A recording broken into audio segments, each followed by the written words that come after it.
Assalamualaikum warahmatullahi wabarakatuh. Jumpa lagi di channel kami Mina Glewong Farm, channel yang membahas seputar dunia perikanan air tawar. Memasuki musim penghujan, kita harus lebih waspada lagi untuk menjaga kualitas air kolam. Kita harus lebih intens untuk mengamati perubahan air kolam, guys. Karena musim hujan ini juga sangat berpengaruh untuk kualitas air kolam ini ya. Dan masih banyak faktor-faktor yang lainnya yang bisa menyebabkan air kolam kita cepat rusak. Di sini di video ini akan saya jelaskan, kita kupas sampai tuntas. Jadi jangan skip videonya biar nanti nggak salah paham, biar pahamnya nggak salah. Untuk yang belum subscribe, jangan lupa kasih subscribe dulu, like, bunyikan juga loncengnya biar nanti nggak ketinggalan kalau kita upload video-video berikutnya. Karena masih banyak hal-hal yang menarik dan informatif pula lainnya yang akan kita sampaikan. Oke, saya jelaskan apa saja faktor-faktor yang bisa menyebabkan air kolam kita itu bisa cepat rusak. Kita jelaskan sambil review kondisi ikan dan kondisi air kolamnya ya guys. Sekalian biar nanti kelihatan bagaimana kondisi air kolam yang masih bagus dan seperti apa kondisi air kolam yang rusak itu. Oke, saya kasih makan sedikit biar lebih kelihatan. Nah, ini ikan sudah besar guys, menjelang panen. Nah, sekitar 3 minggu menjelang panen itu ikan posisi lagi on fire guys, lagi banyak-banyaknya makan ya. Dan di sini ini adalah posisi yang paling rawan untuk air kita rusak. Apalagi kalau di musim penghujan seperti ini, air hujan itu pH-nya asam guys. Jika penguraian proteinnya tidak maksimal, terkena air hujan yang pH-nya asam, otomatis akan reaksi mengeluarkan amonia guys. Itu nanti ikan kita bisa terkena seperti cacar gitu guys. Tapi bukan cacar ya. Jadi ikannya itu kulitnya bisa melempuh-melempuh, terbakar gitu guys. Nah, ini kita lihat di bak kontrolnya juga banyak endapan seperti lumpur guys. Ini adalah sisa-sisa kotoran ikan yang tidak terurai mengendap di dalam lubang pembuangan. Ini kita keluarkan sedikit.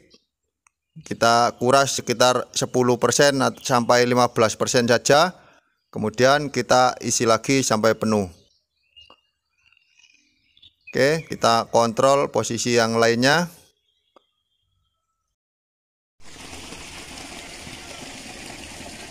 Ini baru kemarin mija. Kondisinya alhamdulillah aman. Kita tutup sedikit saja biar tidak terlalu banyak terkena air hujan. Jika nanti terkena air hujan ini juga akan penuh guys. Kalau luber kita belum bisa menguras airnya ya, karena ikannya masih kecil, masih larva guys. Jadi sebelum usia 1 minggu ini tidak kita kuras, usahakan ini tidak sampai luber. Dan ini atasnya ada bibit ukur 46.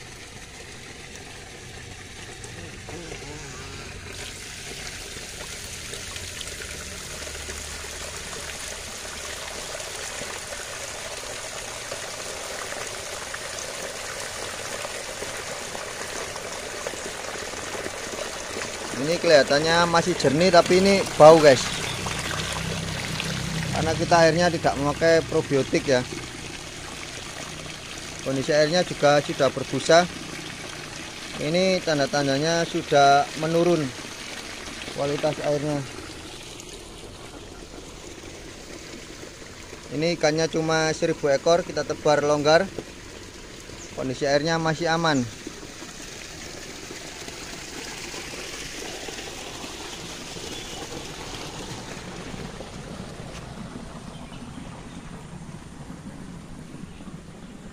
Next di kolam selanjutnya,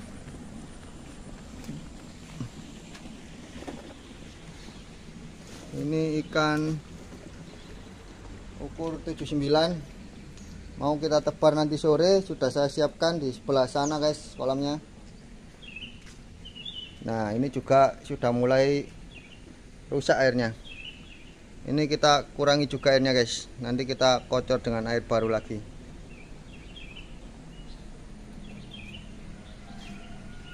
Untuk yang ikan patin dan nila masih aman semuanya guys.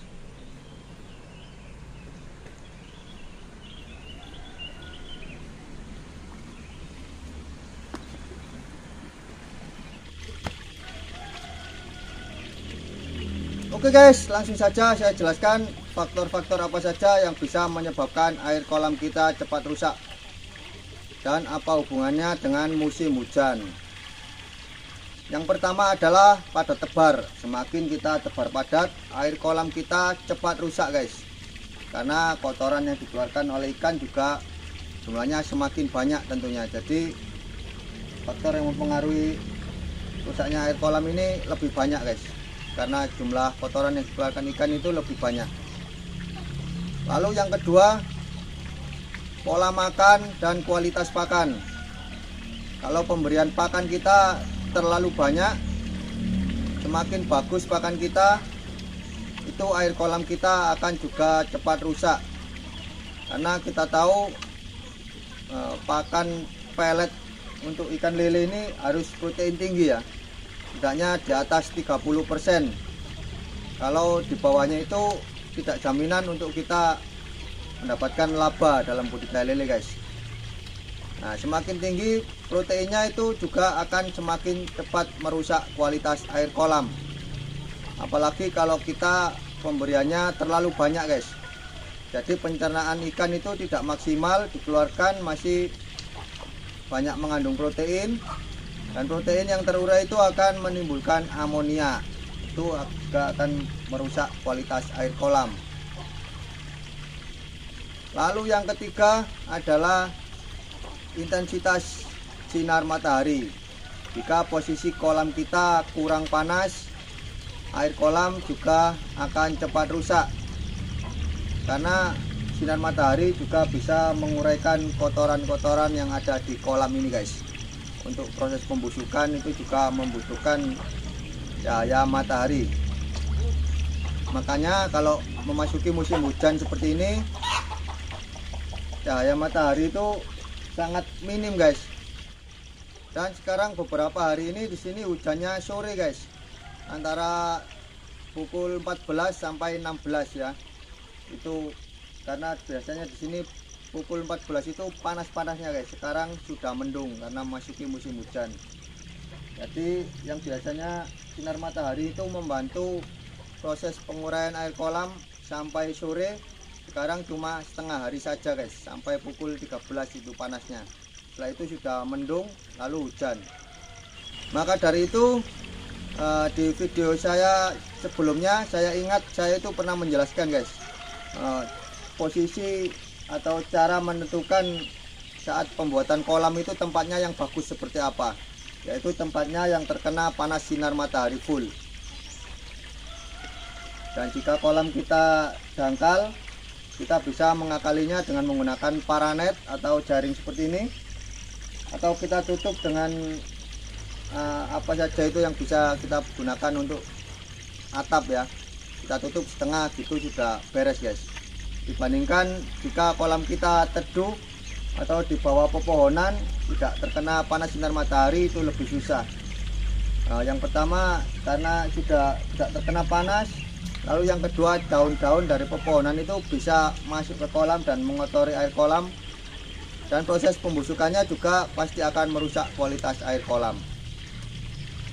Oke guys, itulah faktor-faktor yang dapat merusak kualitas air kolam.